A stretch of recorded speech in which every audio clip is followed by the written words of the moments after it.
Hey there. Today I'd like to talk about hidden disturbances in meditation. I'm talking about distractions or diversions that appear during your practice that you may not be aware of. When we sit in meditation, there are some thoughts that we know are off topic and that are preventing us from reaching the goals of our practice. This would be thoughts about everyday life, planning for the future or reflecting on the past. But sometimes you'll find practitioners have certain things they allow themselves to do which aren't part of the exercise and are contrary to the purpose in the exercise, but that they allow to take place because they associate with success in meditation. Let's imagine a very simple exercise with very clear goals. You're going to sit focusing on your breath,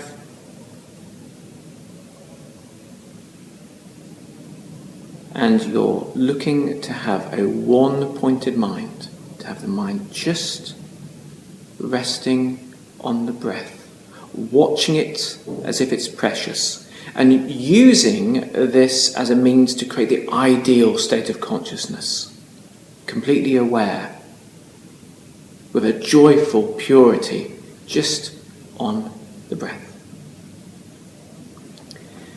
Sometimes people who are practicing an exercise such as this will have an amazing insight, a really exciting realization about the world.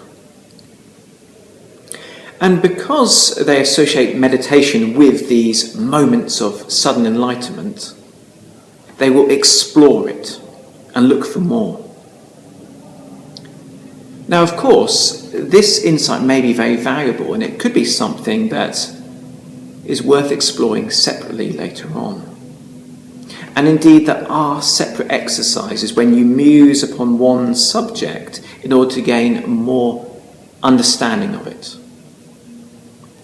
But in this case, the purpose in our practice was to watch the breath.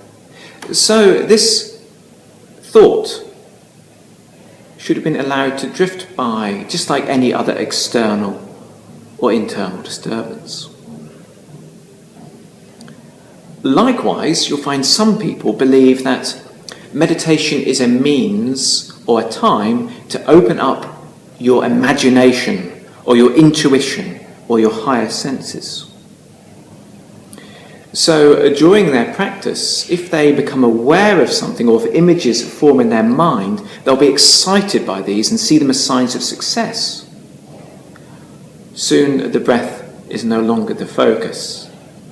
And the more they do this, the more of this kind of disturbance they gain. Once again, there are specific exercises which are there to allow you to develop your intuition or your senses. But just like we would allow any external impression or impression through the normal senses to drift by without getting in the way of our practice, this too should be how we deal with any imaginings or sensations from our intuition or spiritual senses. Sometimes you'll meet someone who associates success in meditation with healing.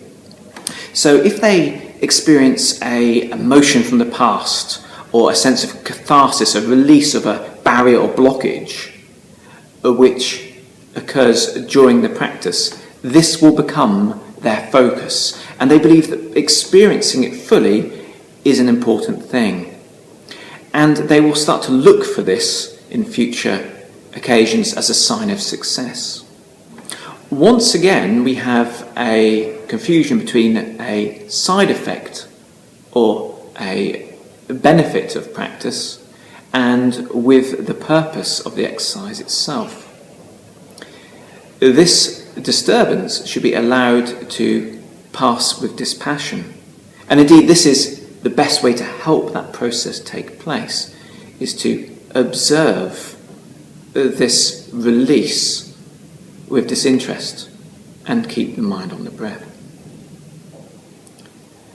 Make sure that you have a clear intention in mind when you start your meditation practice, and that the criteria for success and what you are trying to achieve is absolutely firm.